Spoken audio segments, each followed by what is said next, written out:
soutiens toutes les associations comme ça, qui sont des lanceurs d'alerte en fait. Ce sont des associations qui sont des aiguillons sur des projets tels que Oxylane à Saint-Clément-de-Rivière.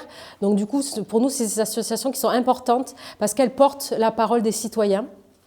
Jusqu'à voilà, faire des combats contre le béton, la bétonisation de terres agricoles, jusqu'à aller en justice. Donc pour nous, c'est important.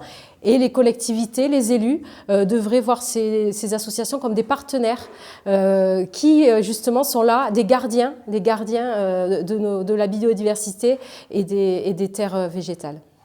Oui, bien sûr, quand je signerai cette charte, parce que c'est important que les promoteurs fassent attention aux arbres, mais ce n'est pas suffisant, parce que ça n'empêche pas, cette charte malheureusement n'empêche pas les propriétaires de couper les arbres avant la vente ou avant le passage de l'huissier.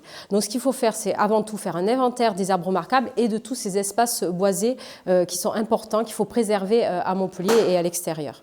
Pour cela, on a une idée, c'est de faire participer les citoyens en faisant cet inventaire, justement un inventaire participatif. On mettrait une application en ligne qui permettrait de cibler les arbres. Les gens prendraient une photo d'un arbre qu'ils pensent qu'il faudrait préserver et le cibleraient sur une carte. Comme ça, on aurait bien un repérage des arbres sur tout le territoire. Et après ça, il n'y aurait plus que les collectivités qui appliquent cette carte au PLU, ce qui permettrait vraiment de préserver les arbres sur Montpellier.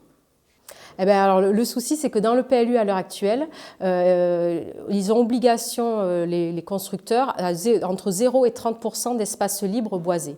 Ce n'est pas suffisant. Donc nous, ce qu'on propose, c'est de changer ça et de passer à 50% de sol perméable. Ça permet quoi? Ben justement, ça permet d'absorber les eaux, donc d'éviter le ruissellement et donc les inondations en aval.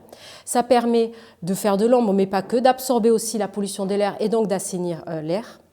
Ça permet de créer des espaces pour préserver la biodiversité, l'écosystème urbain, c'est important. Ça permet d'accueillir les différentes espèces, qu'elles se nourrissent et puissent se protéger, trouver un abri. Et le dernier point, c'est évidemment d'éviter les îlots de chaleur, parce que les îlots de chaleur viennent de la bétonisation des sols.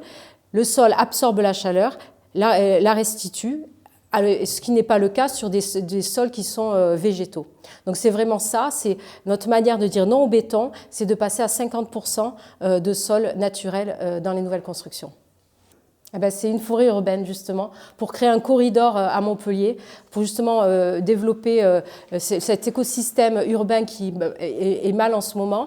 Donc il y aurait 2 forêts urbaines entre autres à Malbosc et une à Cambacérès qui est très important, ces arbres justement pour absorber la pollution, diminuer la chaleur et pouvoir créer un écosystème pour toute la nature, la faune et la flore à Montpellier.